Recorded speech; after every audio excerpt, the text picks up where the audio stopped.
Start. Hello, Cisco. Oh, Dave. Oh, sorry. We can't start the show yet. Alan's talking to Cisco. So No, you know, Alan, just finish up.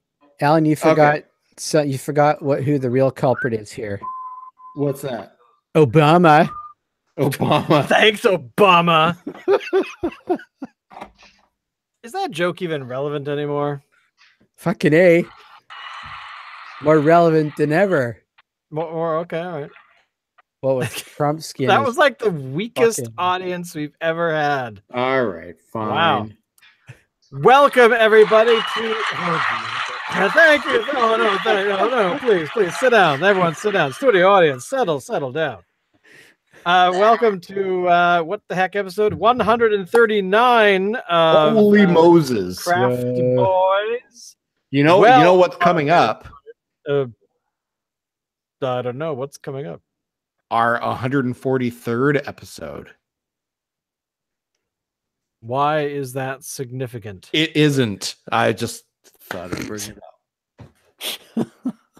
It's just a number, Shane. All right, continue. Sorry. I'm sorry. I was really confused. I want to say, first of all, we have started the show today to say have a moment of silence for Willow, the last remaining corgi of the Queen's army of corgi ninjas. Passed away today at the ripe age of something old, and that is the last corgi that she has had. She's had corgis since she was a wee little child. So I thought you were going to say that it was the little guy that played Willow in Warwick Davis. Warwick Davis What? died. Warwick I was Davis like, Warwick passed away, Davis right? died. What? After They just had him voicing the new Hogwarts game. I don't know if you guys have seen the ad for that, but No. I haven't, but sorry, no. Warwick Davis, as far as I'm aware, is fine. He is a married man, father of. So he's only wishing he was dead. Da, da, da, da, da. Thanks everyone for watching the show. I'm gonna be blurry for the rest of the time. So anyway, yes. So that was the biggest news of my day because I've really been just hyper focused on doing work stuff, and that just happened to pop up in my little news thing, and I was like, oh, the queen is dogless now, but she is 90 something. How old is the queen now? I don't know. Let's see, she is currently 29. 91 years old. wow. And and actually the I do believe that the Commonwealth have been talking recently about what are they going to do? Who do they actually want to lead the Commonwealth organization once the Queen has passed away? Do they have a choice? Well, normally they don't have a choice. It was always the monarch, but this time I believe that they're standing up on their feet and saying, the Queen's been doing this since she was, 29 or something. They actually said, I saw it in the news earlier. I think she was 29, but it might have been younger. So she's been doing it for a very long period of time, and if anyone else could, have the same level of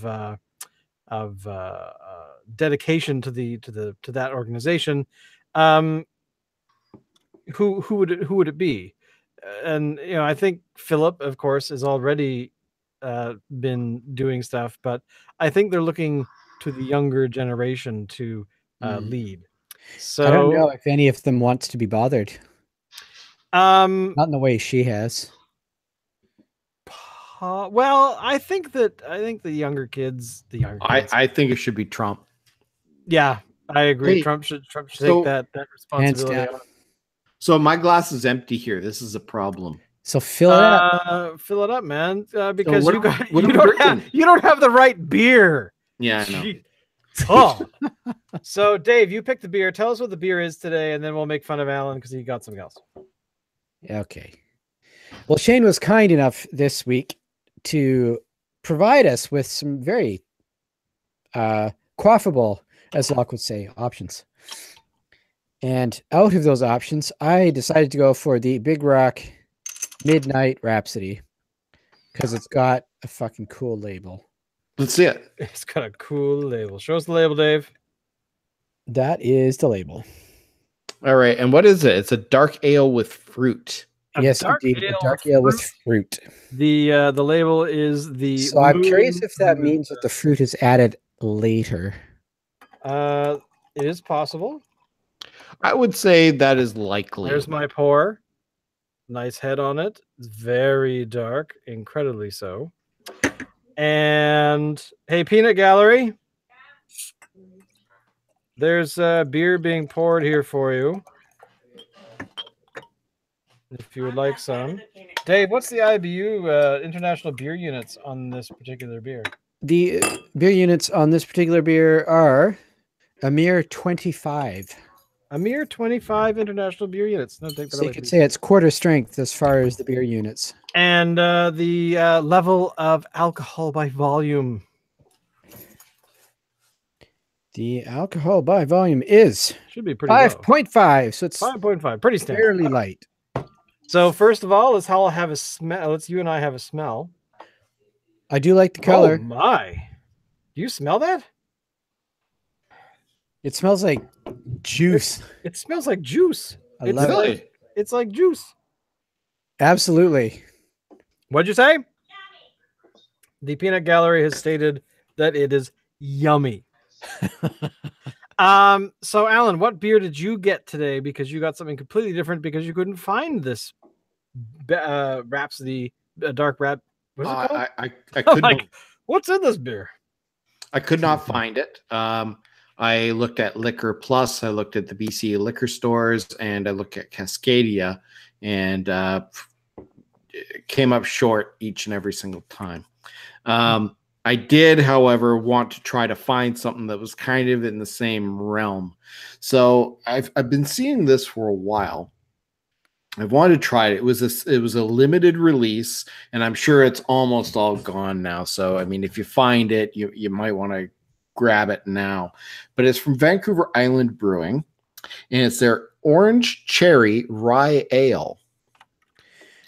And there's the label there. Ale. You know what's annoying is I saw that on the shelf, Alan. And I was like, Did you? That's an interesting pick. Yeah. So thought I'd give it a try. It's 7% alcohol by volume. And do they have the IBUs listed? No, they don't. But it's part of the Vancouver Island Brewing limited seasonal release cocktail series number 002.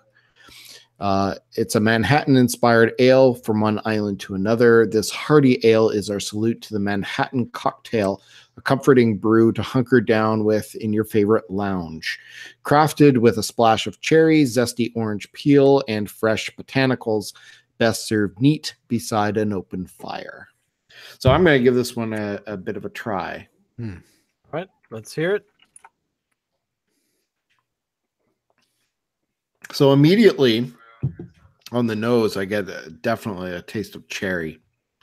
Not so much the orange, but I'm definitely tasting the cherry and the rye ale. It's an interesting combination.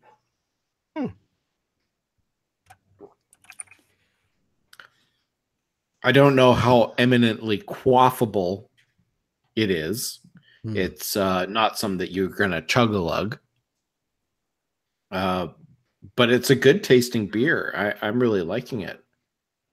These are kind of are very light sort of things, don't you feel? Which? They're kind of, I mean, this one is definitely a dark beer. Yours is much lighter. Yes. But it's not quite summer. But is the trend now going into sort of the more lighter sort of tasting beers? Is that kind of what you're thinking? So.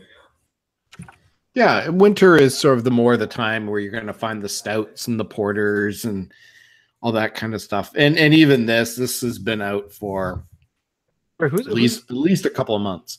Who's it by again? Vancouver Island Brewing. Okay. Which incidentally, they did a redesign of their branding. Was it about a year ago, maybe a year and a half? They have gone and done a rebranding again. They had created their logo to be a VI, and apparently a lot of people were confusing it with a Roman numeral 6. So a lot of people were calling Vancouver Island Brewery 6, which isn't what they are. So they've kind of rebranded again and gone to a logo that is reminiscent of the logo that they had before they rebranded last time. So the killer whales are back. It's back to being Vancouver Island Brewing in the logo. It's just a little bit more updated. Kind of looks like a hockey jersey. Does it look like a hockey jersey to you? I suppose it could. I don't know. It does look funny. The original, like the compared to the previous branding, it looks better than the last one. So I'm happy about that. Yeah. So, but anyway, getting back to the orange cherry rye ale, it's good. I like it. If you can find it, and like I say, it's been out for a while now, so it may be kind of slim pickings. But if you can find it, I highly recommend picking it up and giving it a try. I want to drink it now, but I'm happy with the one I have. So, yeah. What else do you do? Yeah, exactly. So, what have you guys done this week that's exciting? Exciting. Well, I have been getting up in the morning. That's exciting. Okay. Because it's not exciting to wake up dead. So I've been waking up alive and getting up, and then I do my usual things, like I have breakfast and brush my teeth, right, and shower sometimes. You breathe, right? Well, of course. Okay. I just wanted to make sure. An idiot. Sometimes people stop breathing in the morning. They're just like, "Hey, how's it going?" You know what? That is a luxury for some people. It is. Like there's mornings I'm getting up and just like, nope, no time. Got to get moving. There's no breathing going on here. Well, what the big thing for me lately, and this is going to be my life for the next several months, is I as you guys know, I volunteer coaching youth baseball. So baseball season's just getting underway now, and so practices, games are basically eating up every single evening of my life right now. So yeah, that's my life for the next few months at least. And yeah, and it's exciting. I love teaching baseball to a bunch of kids. Some of them have never played before. And then I've got these other kids that have stayed with me every single year. Right. And they progress. And some of them I take because I get to coach, or at least the past few years, I've had the honor of coaching the park's entrant into the All-Star tournament for our district for a chance to go to the Little League World Series in Williamsport, Pennsylvania. Which, of course, I mean, it's like a lottery. If you manage to get there, you got a better chance of winning the lottery, I think. So thousands of teams try to get there, and only a few do. Whatever. Yeah, but anyway, I've had the honor of coaching our park's entrant into that, and some of these kids have really progressed over the years, and it's kind of cool to see that. Where exactly does that take place? Which the event? Sorry, I missed where it was. The districts, yeah, the district tournaments. Well, they're hosted by a different park every year. Okay. Here in Victoria, And then there would be ones in Vancouver, there'd be ones in Singapore, there'd be some in the States. They're all over the place. Really, in the States? States, Never would have figured. Really. In the Middle East, there is little leagues there. Seriously, it's a global phenomenon. They all do their district tournaments at the same time, and then they do like here we would do a provincial tournament, and then the winner of that would go on to the national tournament, and whoever wins that would represent Canada, the Little League World Series in Williamsport, Pennsylvania. Interesting. So each country gets an entry. Yes, except for the United States. They break Of down course. their country into different regions, and each region gets a representative. Oh, cool. What is the big sort of prize? Like, what is the, if I go and I as if I were a baseball team and I win, what would that mean? Well, is it like, you suddenly are showered with like $1,000 or $1 million, or is it like, hey, you win, go home? No, it is amateur ball. So no, you don't get money from it. But the Little League World Series is aired on ESPN. There's usually cover of Time magazine or a cover of Sports Illustrated. Wouldn't surprise me if there's some scouts watching.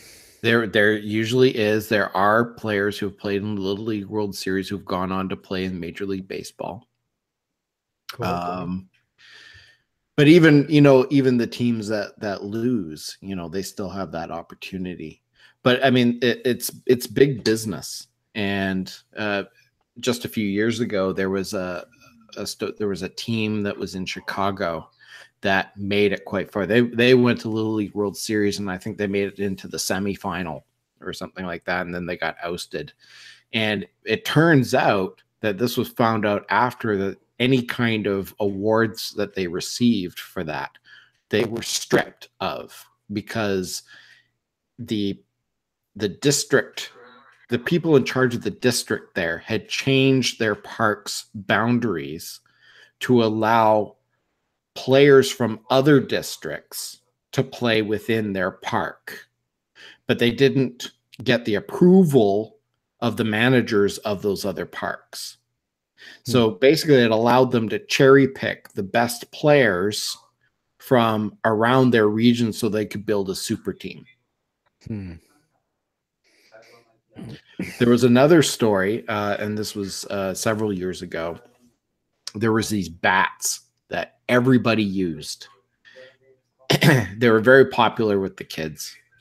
And in the Little League World Series, I think it was Chinese Taipei, was seen in their dugout. They had a machine, and they were putting the bats in this machine. And then when a kid was going up to bat, they would take the bat out of the machine and they give it to the kid, and the kid would go up to bat with it.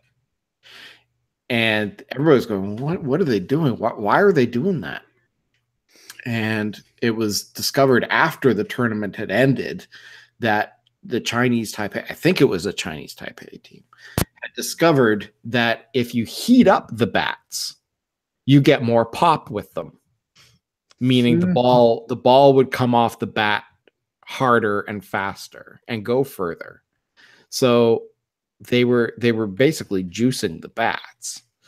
And eventually Little League International had to outlaw those bats completely.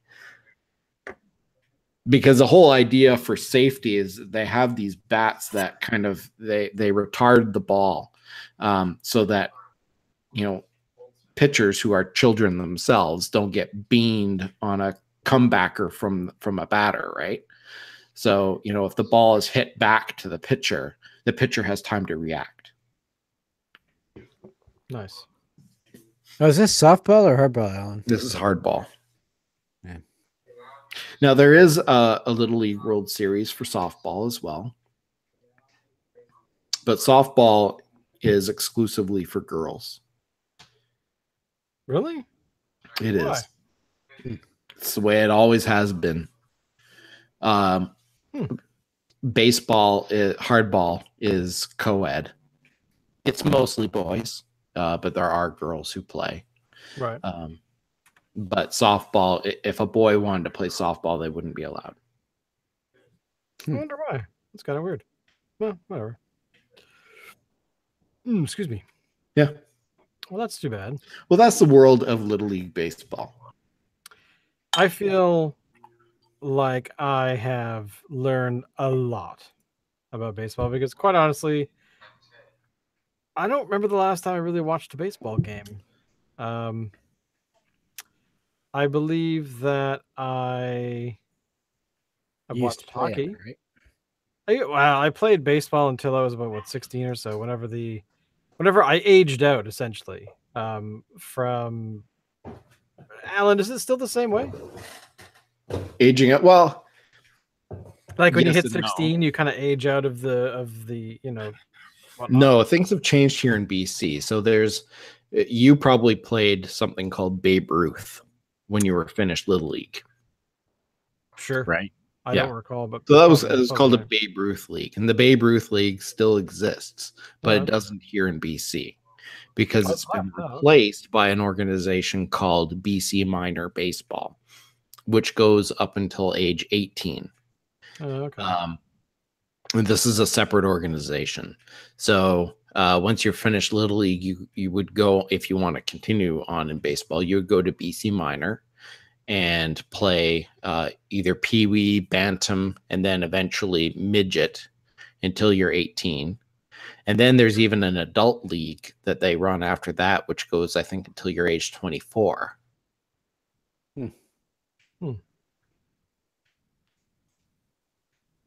I'm trying to remember if I really enjoyed playing baseball.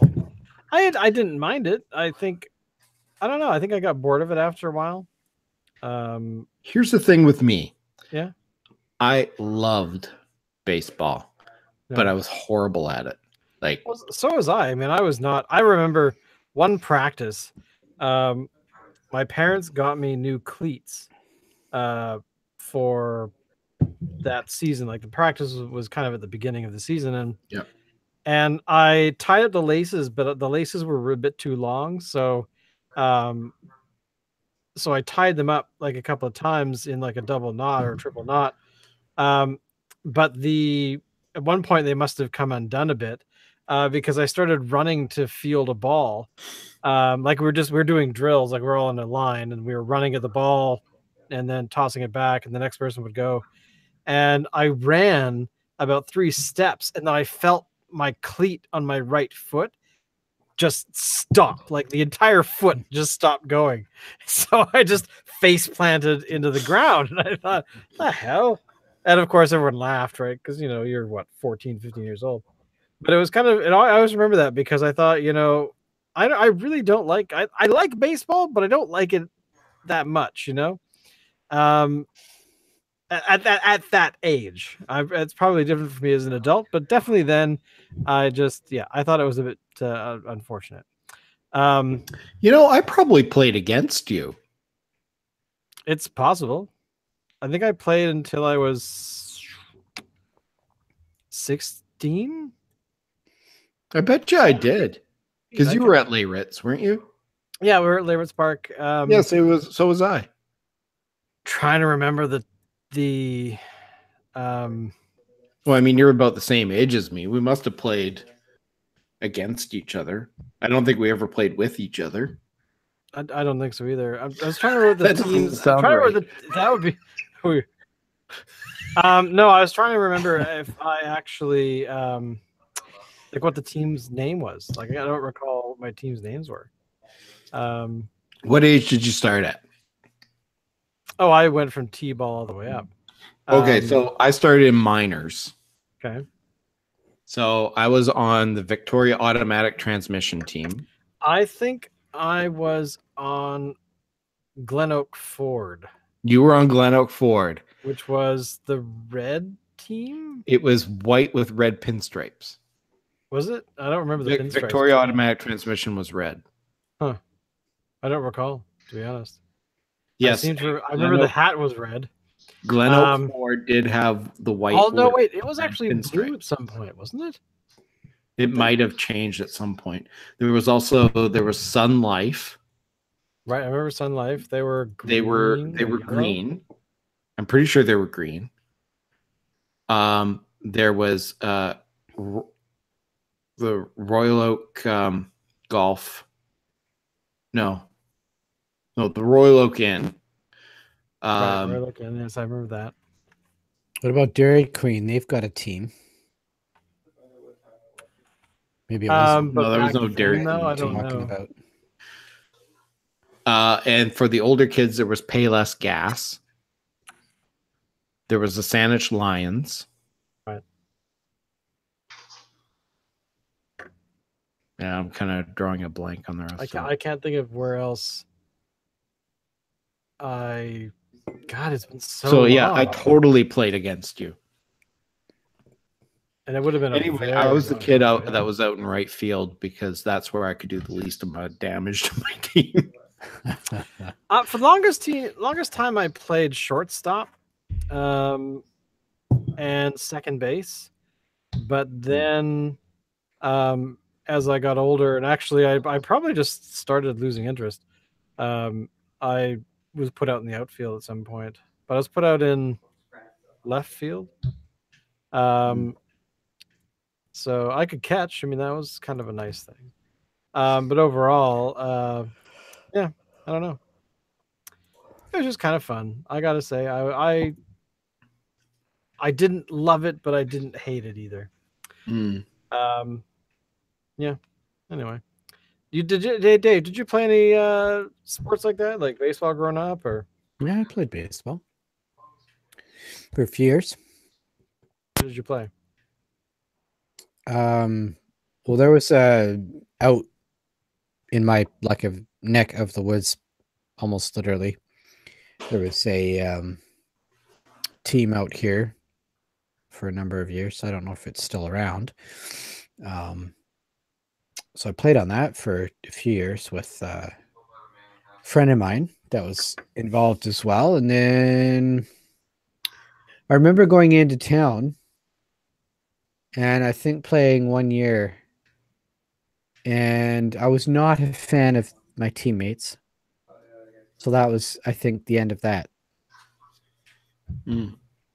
Before that, I think I enjoyed it, you know.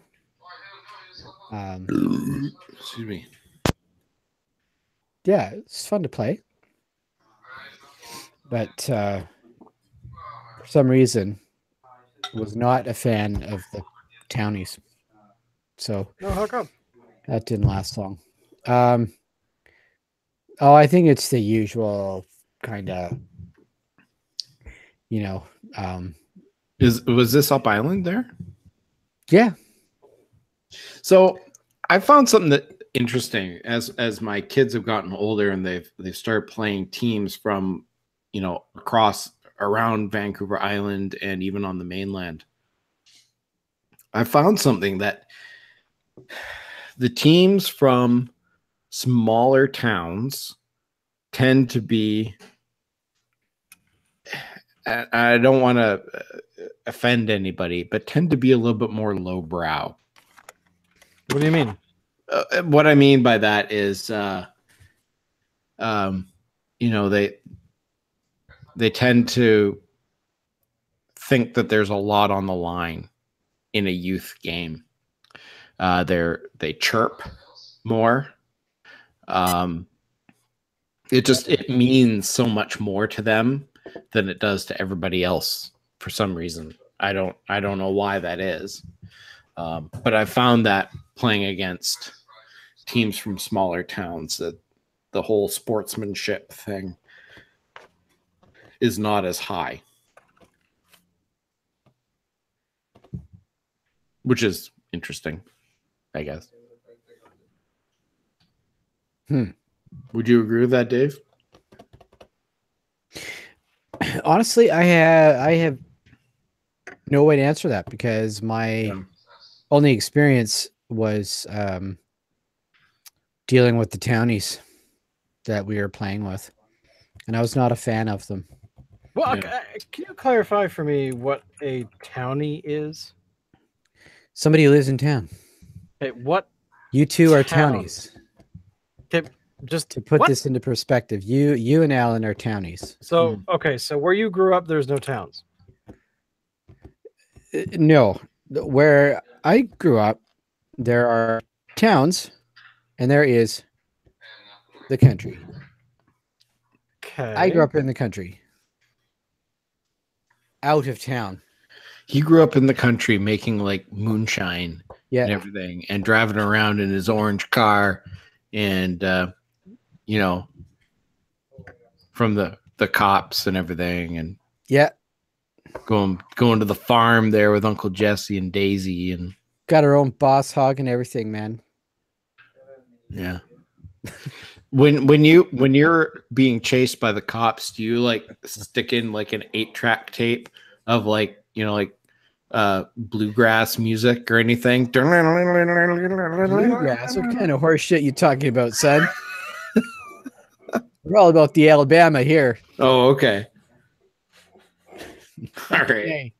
Okay. I just picture, I totally picture Dave sitting on the front porch, playing some sort of, you know, banjo that has, it's like missing Playing a a string. 10-string banjo.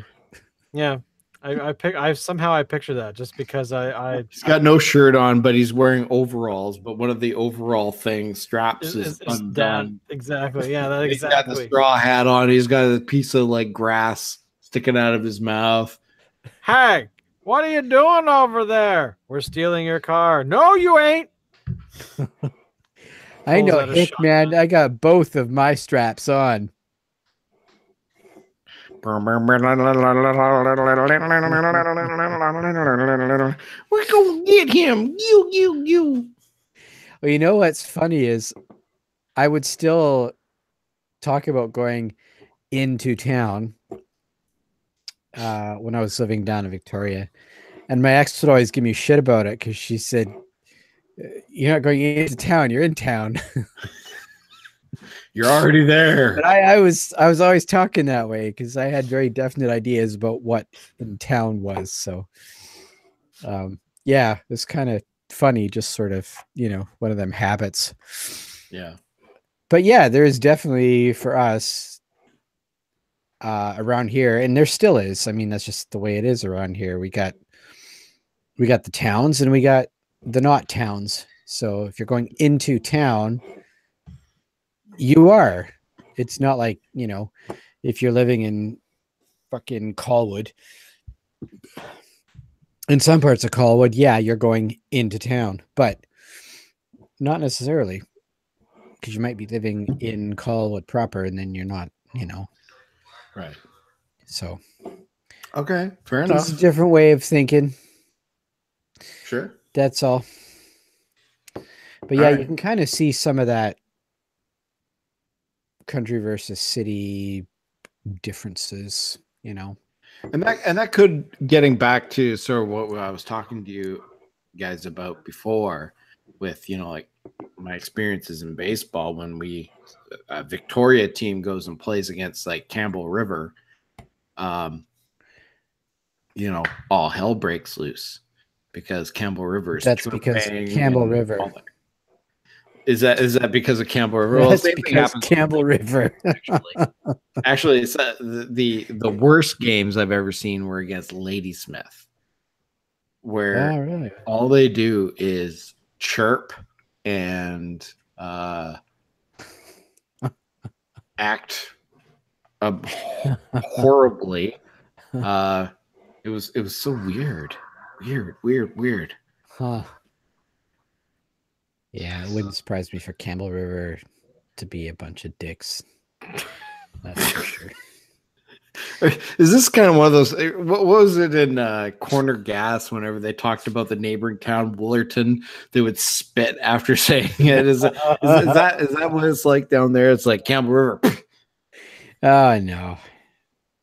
part of it, my attitude that comes from growing up around here, but because it's a little different now. But let's just put it this way: Campbell River is a mill town. Mm-hmm. Well, okay, not anymore. It was. Mm-hmm.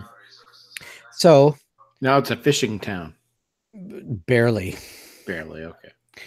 Yeah, it's more like a 70-year-old plus town now because the mill is the mill is gone and the mine is almost gone.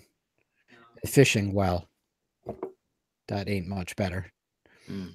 So there's not a whole lot left in Campbell River. But it was known for being a little rougher, shall we say? Okay. Yeah. Fair enough.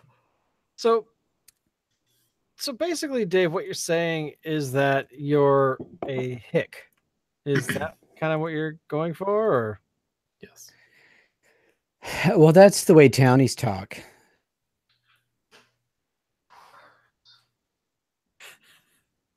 That's it. We're throwing down right now. Where are you? I'm gonna get to you right now. I'm gonna get on a ferry. I'll be there in 5 hours. I'll meet you in Nanaimo. He's going to town. That'll shave off a half an hour.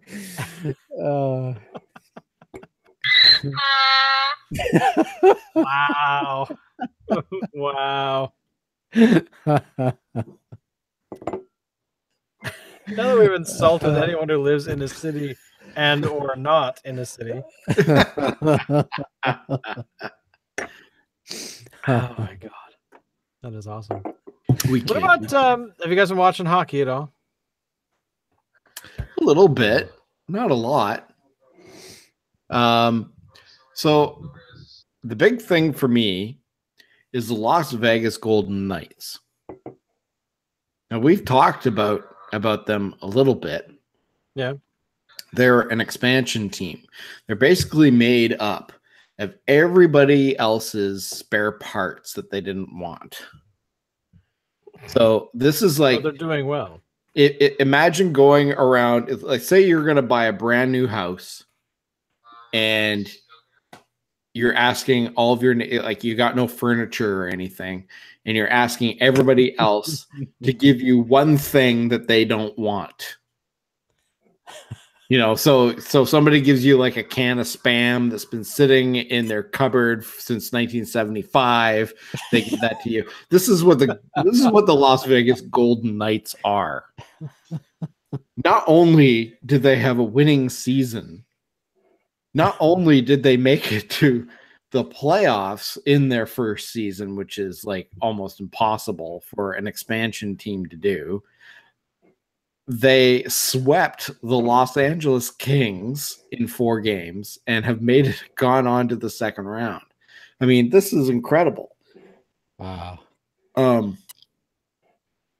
It's not incredible from a team perspective, but the fact that it's their inaugural season, they don't have any superstars aside from their goalie, Marc-Andre Fleury, who Pittsburgh was kind of done with, which is why they managed to get him. And actually that kind of explains a bit why they're so successful. But I mean, he was injured for a decent part of the season and they still were winning anyway.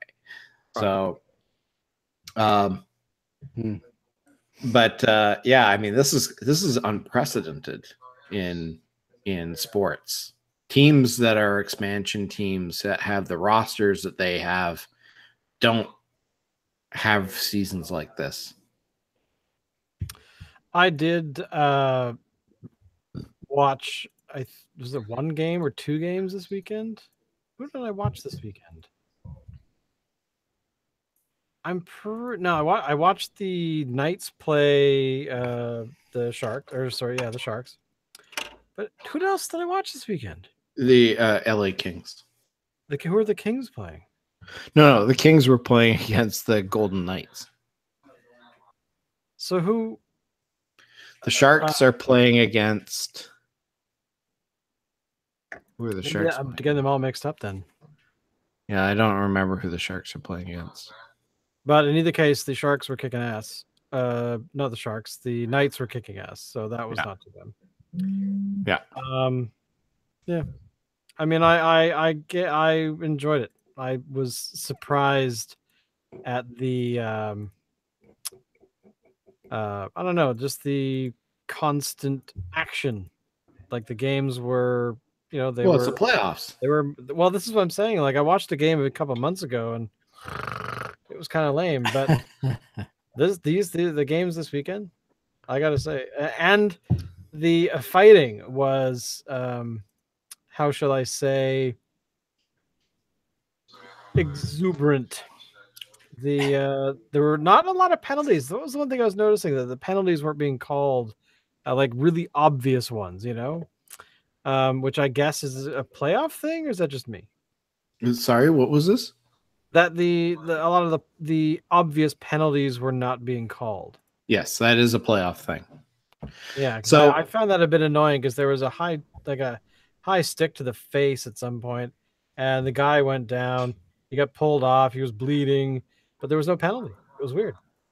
So in the regular season, and I think it's true for other sports like it is for hockey, it's almost like entertainment. It's a show, and that's what they're there, is to put on a show. And no matter what happens in that show, there'll be another show tomorrow and another show the next day, and the show that happens 80 shows from now is still going to happen either way. The playoffs, things change. It's no longer a show, because if you lose tomorrow, there may not be another game after that. Your season may be done. So this is where it's on the line for the players. So yes, the level of play increases, I would say, dramatically. The players have a lot more on the line. And yeah, I mean, there's money to be had in bonuses. And something I learned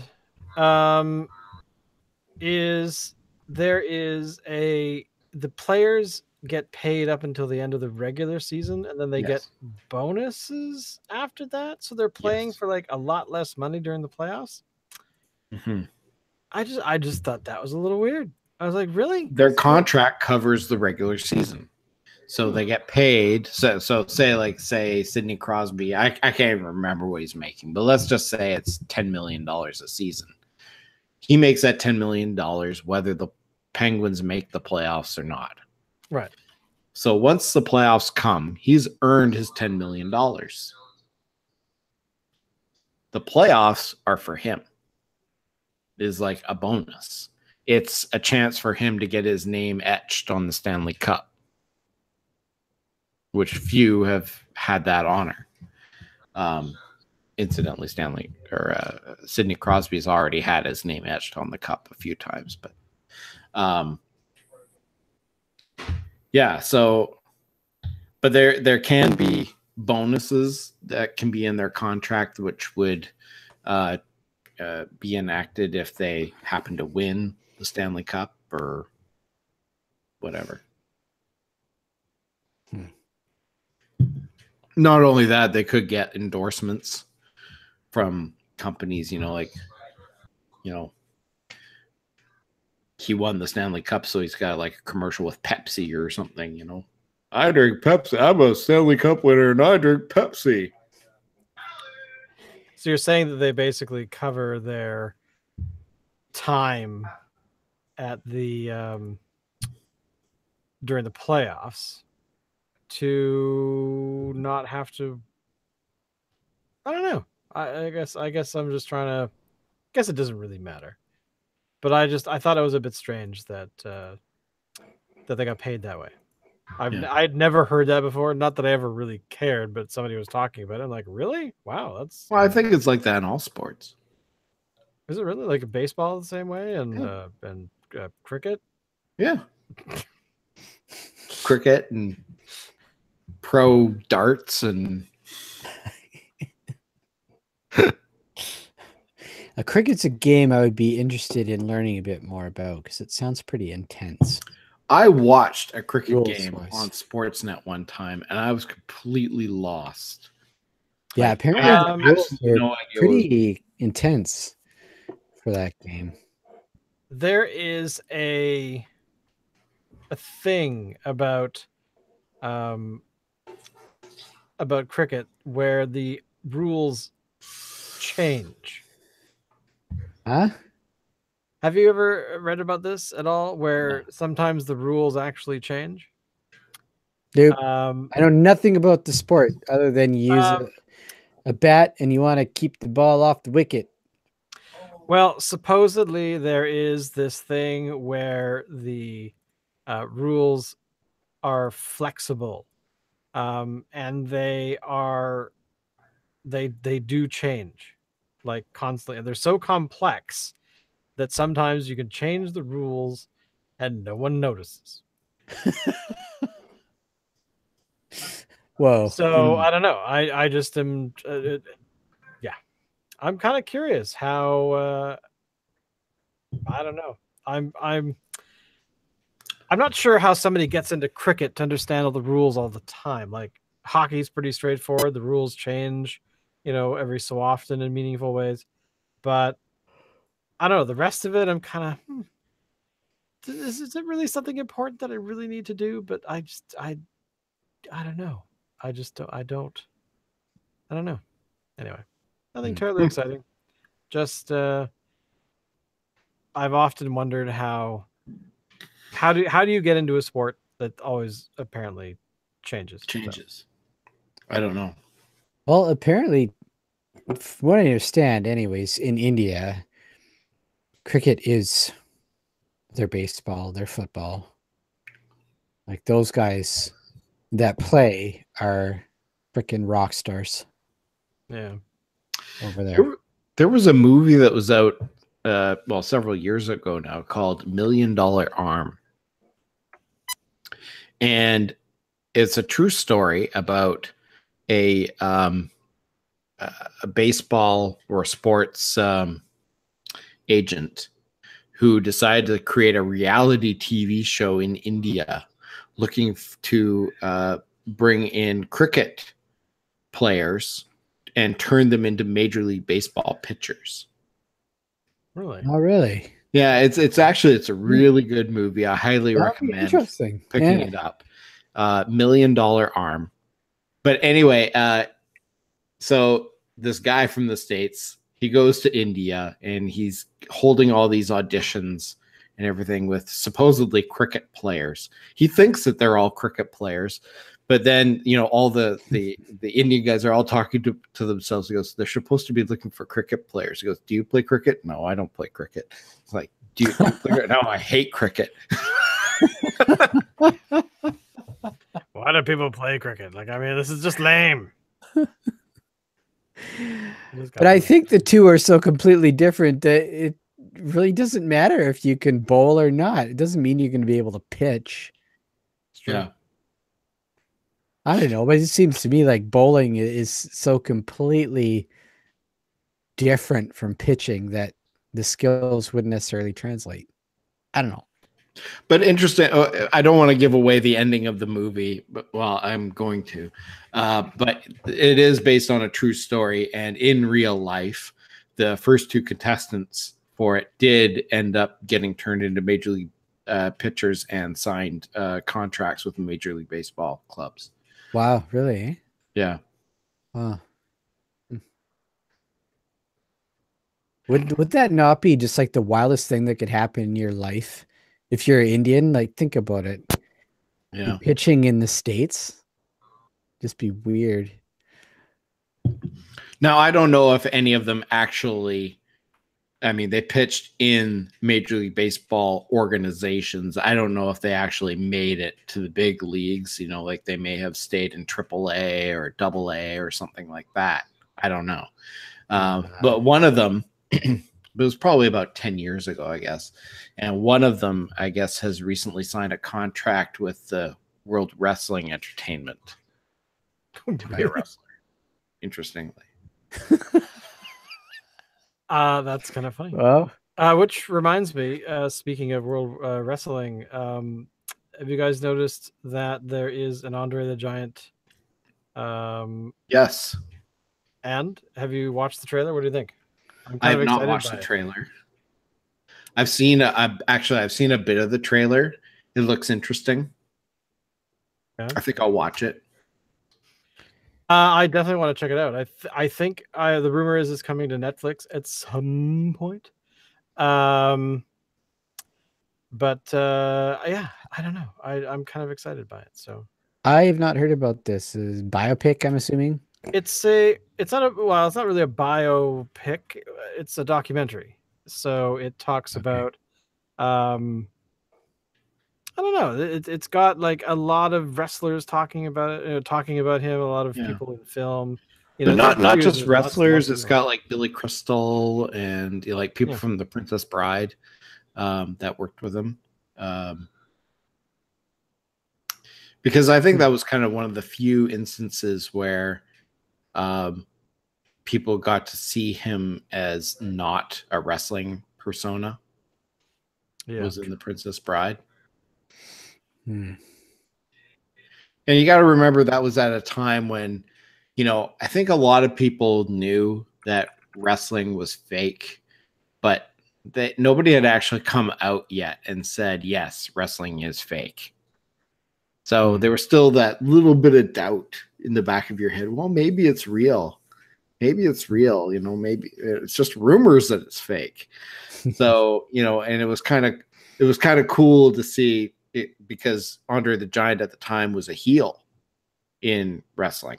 Yeah. And to see him playing such a good guy in The Princess Bride kind of made me go, oh yeah, wrestling's got to be fake then.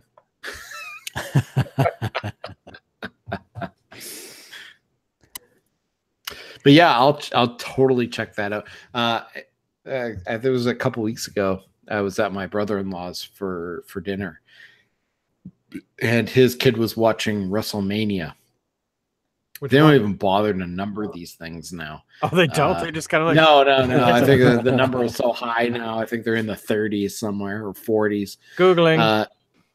Anyway, so he was watching it, and there was a commercial for it on the pay-per-view, which I thought was kind of... That's where I saw part of the commercial there. Let's see. Okay, WrestleMania. When were you? God, how many are there now? WrestleMania. Where is WrestleMania 1? Well, WrestleMania 1 was like 1981 or 82 or something. Because WrestleMania 3 was the Andre the Giant Hulk Hogan one, which was 87. No, it's got to be before that. WrestleMania 2 was the big match was Hulk Hogan versus King Kong Bundy. That was 86. And so the first one must have been 85. So WrestleMania was... And that would have been March 31st, 1985. That was Hulk Hogan boxing Mr. T. Mr. T, yeah. Wow, are we old? Holy shit. So 85. Wow. It's now 2007. That's hilarious. Must have been shortly after that Mr. T got onto the A-Team.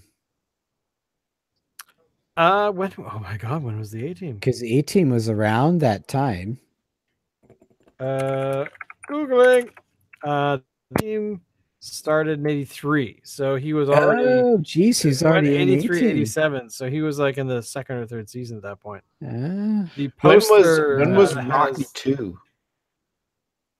Rocky, you're talking about Rocky 3. Oh, Rocky 3? Rocky 3 was when Mr. T was in it.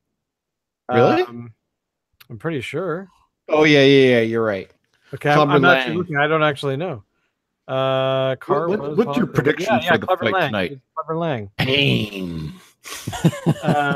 Yeah, that was 82. That was 82. Oh, wow. So it was, yeah, okay. I see the timeline. All right. Wow. I pity the fool. Pain. You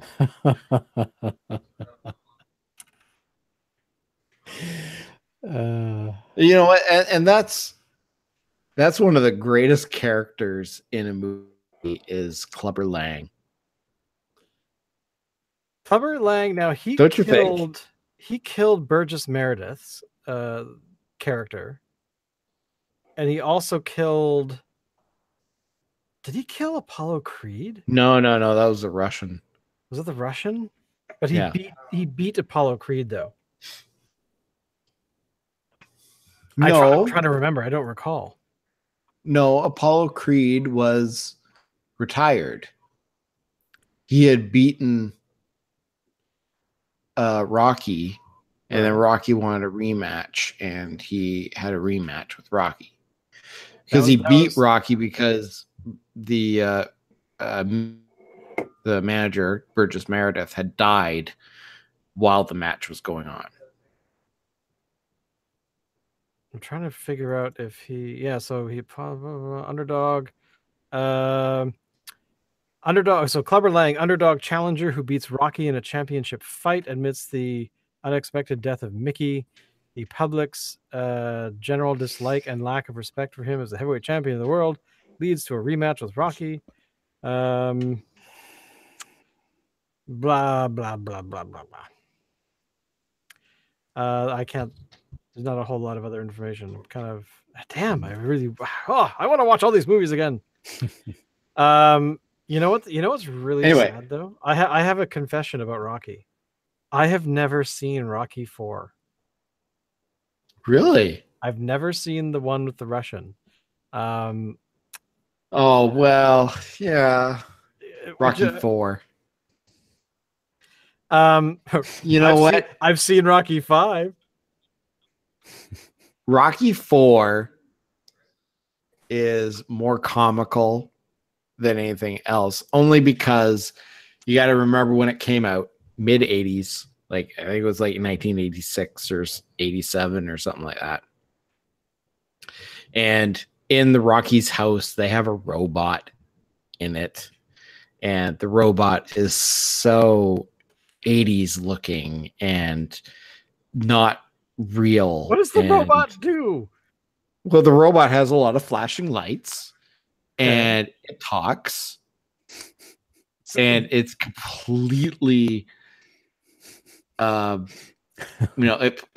plays the music that you want and everything. It responds to voice commands, and it's comical because we don't even have anything today that is as good as what that robot is now. So kind of sounds like Alexa on legs. It almost was, actually, but it was very comical in the way that it was displayed. Apollo Creed's you actually have to robot throws down with his robot. You have to watch. Because you already know that he kills Apollo Creed, so you already know that he dies. Oh, I know. I know that Apollo Creed dies. Yeah. Yeah. Okay. So, but you know, like Apollo Creed's entrance into the fight is so exemplifies, you know, how the world sees the USA, and the Russians was, you know, so exemplifies how the US feels about Russia at the time. I don't know. There's a lot of stereotyping and stuff in it. It's interesting to watch it now. I don't know if I'd call it a good movie. I just Googled Rocky 4 robot, and what the? But the funny part is, I did an image search to see what the robot looked like, and the third one or fourth image is the robot in an episode of Family Guy. So obviously this particular robot has a very high sort of I don't know. It's out there as a thing, and since I've never actually seen the film, wow. I gotta say though, the Rocky films, even the one with him fighting whoever the hell it was in Balboa, I think it was what it was called. So technically Rocky 6. That was a decent film. I enjoyed that one. I had no memory of it, so it must have been forgettable. But I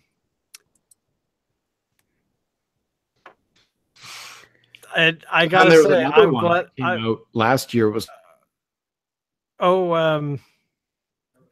Creed, I think was what it was called, wasn't it? He's the son grandson of a. Alan is gone. Oh, he's back.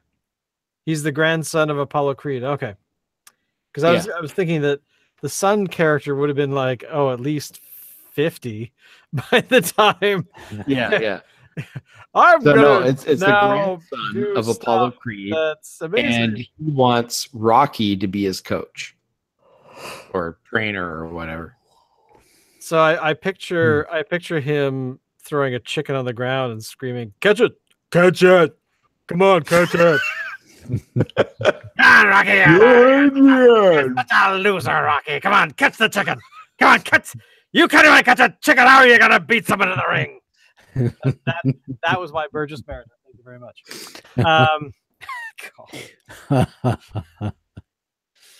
I mean, although of all the 80s films, there is nothing will ever top Robot Jocks. Because there was a time where I really enjoyed Robot Jocks a bit too much.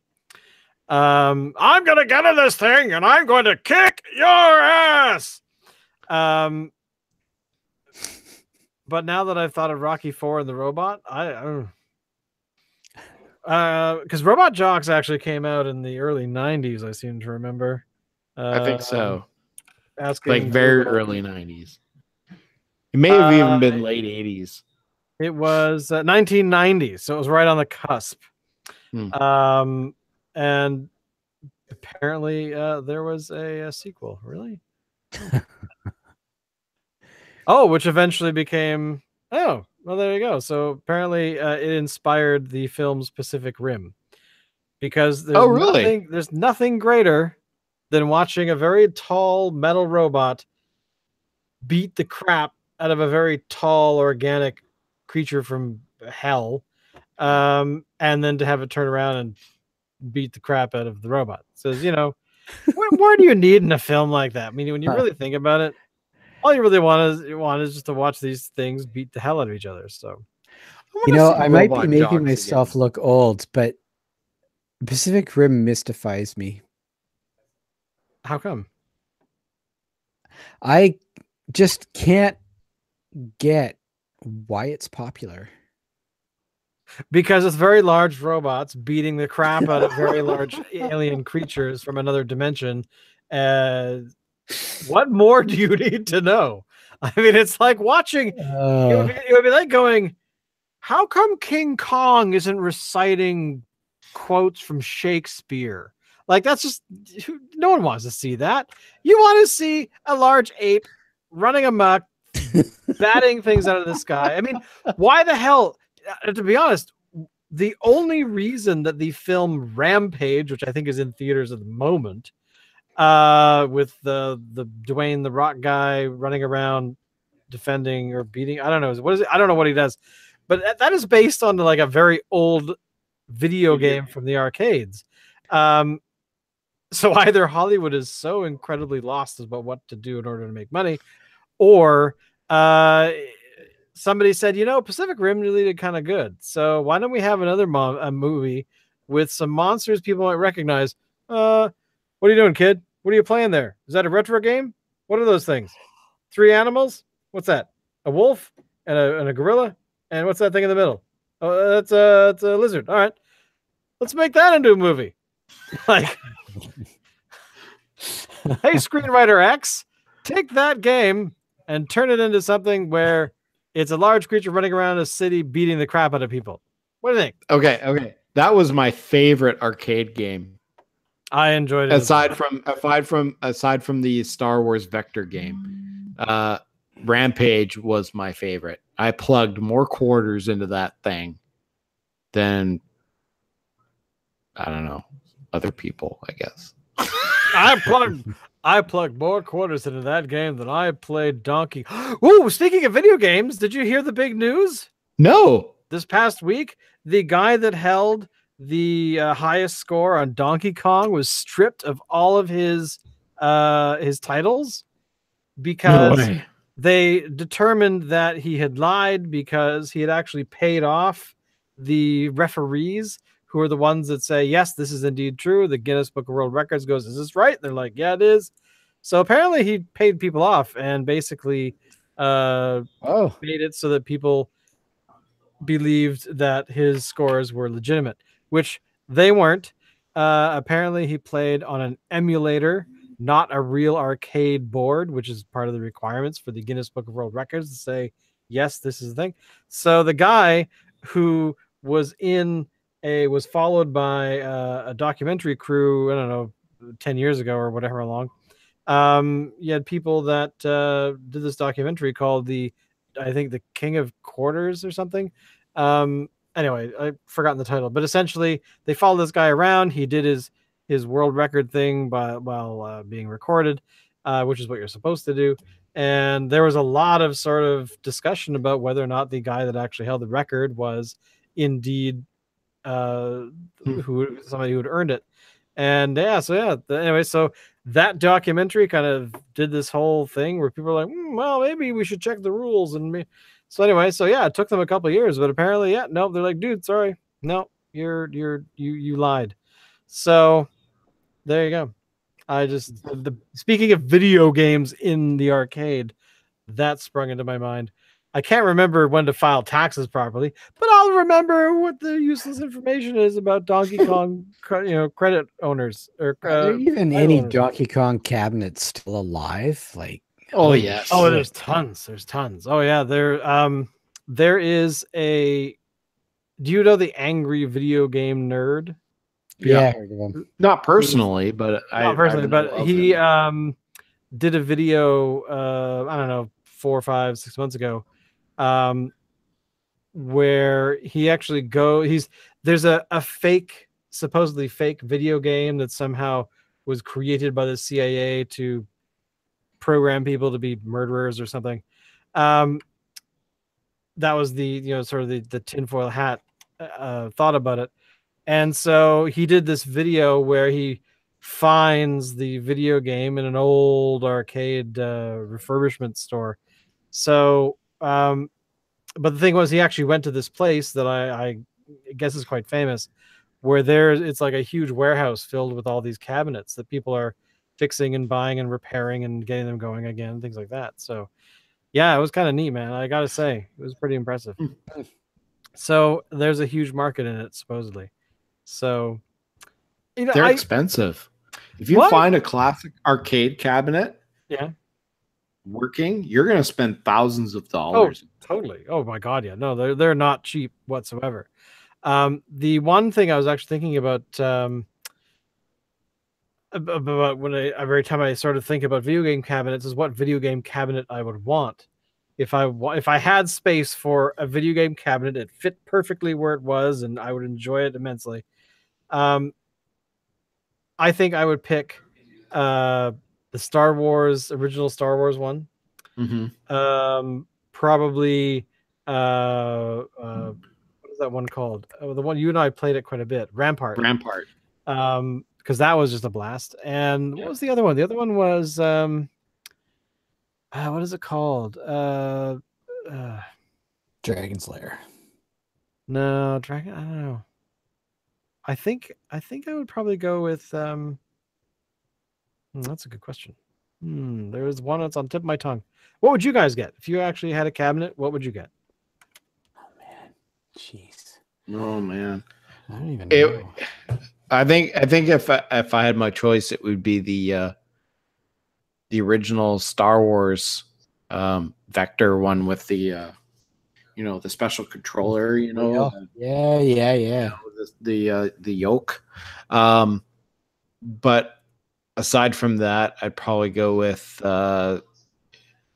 like Rampage, Ramparts, Pac-Man, just because it's the classic. Donkey Kong, maybe even Frogger. Interesting. Wow. Yeah. Wow. I could see Frogger. Yeah. I only ever played Frogger on the Commodore 64. Oh, really? Yeah. You never played the I didn't play the cabinet. That wasn't Frogger, that was Froggy. Froggy?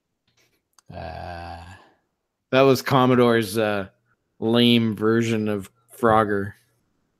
Yeah, screw Commodore, man. Hey, I had a Commodore. Commodore 64 or VIC 20? Huh? Did you have the 64 or the VIC 20? I did have the 64, yeah. Yeah. Played I so many remember great your- games on your it. You know what? 64. I still have my Commodore 64. Really? I Wow. do. Oh, What does it actually function? Well, I don't have the cables for it anymore. The power Oh. supply and all that kind of stuff. So That's too bad. don't know if it still functions. And even if it did function, apparently you cannot connect it to the TVs of today. Yeah, you would have to you connect. would need it a to- CRT screen. Yeah, because you'd have. Like, did the 64 have the adapter? Like, Yes. remember that sliding adapter thing? Yeah, because that Yeah, was. Yeah, well, you could probably get something to connect it to the antenna, maybe. I can't think of anything else it would connect to, but I guess not. I think it has something to do with like TVs of today are not designed like it won't work. I don't know. I can't think of any. But I still have method. all my discs too. All my 5 1/4 inch floppies Right. Oh, with wow. all the pirated games on them. That's awesome. Oh man. Yeah. And that was when it actually took a whole lot of blood, sweat, and elbow grease to pirate a game too. 'Cause you're Actually, no, I found it was quite hours. easy. I mean, compared to today, it's quite easy. I mean, put in your source disk. the amount it of would- time though, because you're copying the source disk, and those games were Sure. like 10, 15 discs sometimes. Sure. Yeah, I mean, it wasn't a fast process, but it was just tedious. It wasn't, Mm. nowadays it's a lot faster, but there's a lot more security to overcome. And like Right, a right. lot of times it's kind of impossible. It's not worth it now Mm. to try to pirate a game. Yeah, I wouldn't bother either. Back in the 80s, it was just so easy. I remember the last time I borrowed a video game. God, it must be mid 90s, maybe. Well, probably the last one was probably Duke Nukem or something like that. Probably, yeah. It's been so long. Like I can't think of any. And Duke Nukem wasn't even pirated. We were just playing the Yeah, the shareware. freeware edition. version. Yeah. I remember that because I actually remember the first time I played Duke Nukem, I talked my mother into going with me to the store to buy a math coprocessor for the CPU, which was I think it was a 386, 33 megahertz thing, and it required this additional processing power to do one But thing. you told your You know mom, what well, that it's a thing- math processor. Well, Oh, math. Well, that's a math's good thing. Totally gonna be so smart in math when you get this processor. No, it was because the chainsaw noise required For some reason, Sound Blaster didn't do the full Sound job Blaster? it required. Exactly. I'm going back. Didn't have the amount of power that it needed in order to, at the time anyway, in order to process the stupid chainsaw loop. Like I don't know. I don't understand exactly. I don't remember exactly why, but the chainsaw noise wouldn't actually run. Right. Which meant that the background noise didn't work and the something else didn't work. I've forgotten something else. Anyway, popped this bloody chip into the right beside the CPU, just tapped it in and everything worked after that. It was such a weird thing. Anyway, those are the days. It reminds me of when I got my first hard drive Mm. on my XT computer. Yeah, same here. It was all of 40 megabytes. Right. DOS at the time couldn't handle 40 megabytes. It didn't know what to do with it. So I had to partition it into two 20 megabyte hard drives. It cost $400 for this thing. Wow. And it took 2 weeks to install into my system. What? Yeah. It was a pain in the ass. I had oh my God, I could go on forever. So many things I could say about those 40 days of megabytes. technology. Meanwhile, this stick here can store how much? This stick, which costs like probably $10. I don't even know how big it is. It's bigger, a lot bigger than my hard drive. Oh, My also, first like hard drive. I have sticks hanging somewhere right here that are each at least 32 gigs. So Crazy. I feel old. I remember when I had to learn to dial the modem to make it so that Smart Ring didn't activate. You had to dial a certain thing to tell the remember the, you're on the phone bzz, bzz, and you could hit the Yeah. thing. And, yeah, I remember when that first came out. It would disconnect your modem like right away, and then your phone would ring. But I remember having to being so upset that downloading 100K took so long. Scratching in the dirt, boys. Scratching in the dirt. Yeah. Anyway, on that note, I don't know how long we've been going. We've been going a long time. We drank beer, but that's okay. So thank you everyone for coming by, checking us out. Please do tell your friends because you might be on the show with us to drink beer all the time, and that's never a bad thing. But we'll see you all next week for episode 140, where the beer will be chosen by Alan. Oh, okay. Is that right? Sure. Yeah, sweet. There we I go. think Done. it is his choice. All right. Thank you guys, and I'll see you next week. Bye. Say goodbye, Dave. Peace. Bah.